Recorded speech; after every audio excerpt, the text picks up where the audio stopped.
Lucille, nasan si Ina? At wala siya sa bahay niya? Nay, Nasaan ang kapatid mo? nasa ilog po sila. May nangyari po kay Ina. Ano nangyari? Bakit, Marisa? Anong nangyari, Lucille? Nahulog po si Ina sa ilog. Dalhin mo ako doon! Dalhin mo ako doon! Marisa! Marisa! Abayana, baka nandito lang yon. Baka may nakapasok dito. Sino naman magtatangkang pumasok sa loob ng palasyong ito para manguha ng gamit? Calixto, nandun sa Gwendicam ang pinakamalaking lihim natin. Hindi ka ba nag-aalala? Ano? Patay na ang anak ng mahal na hari at mahal na reyna? Bali-balita po yun, mga nuno. Sinong nagkakalat ng ganyang balita? Dapat sa kanya maparusahan. Ito.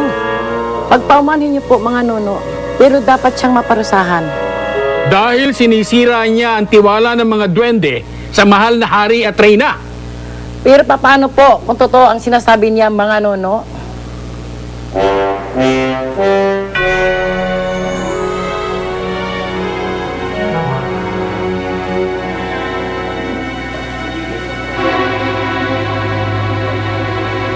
Patay na ang anak ng hari at reyna. Ginagamit lang nila ang bagay na to.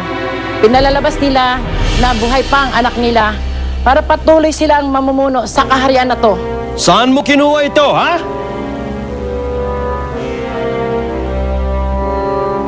Kailangang linawin natin ito sa mahal na hari at reyna. Kung ginagamit nila ito, niloloko nila ang buong kaharian. Tayo na.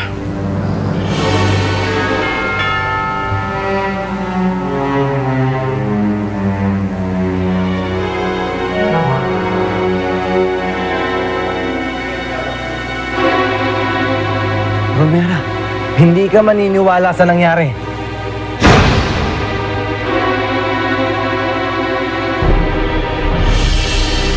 Juliano, hindi mo ba ako nakikilala?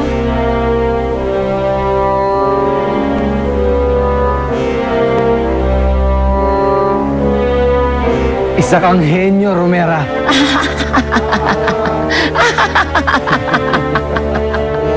Ina.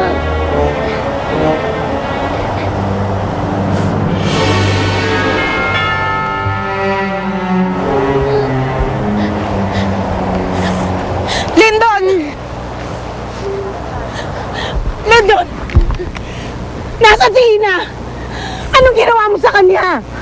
Sorry po, Aling Marisa. Hindi ko po naligtas si Ina. Sinubukan po namin ni Mang Cardo. Nasaan si Cardo? Nahulog po siya. Nauntog po siya sa bato.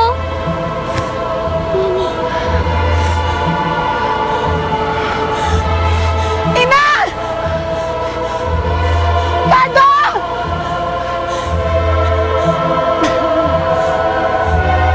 Cardo!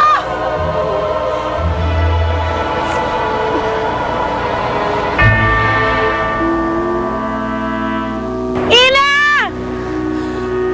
Cardo! Ina! Cardo! Cardo! Cardo!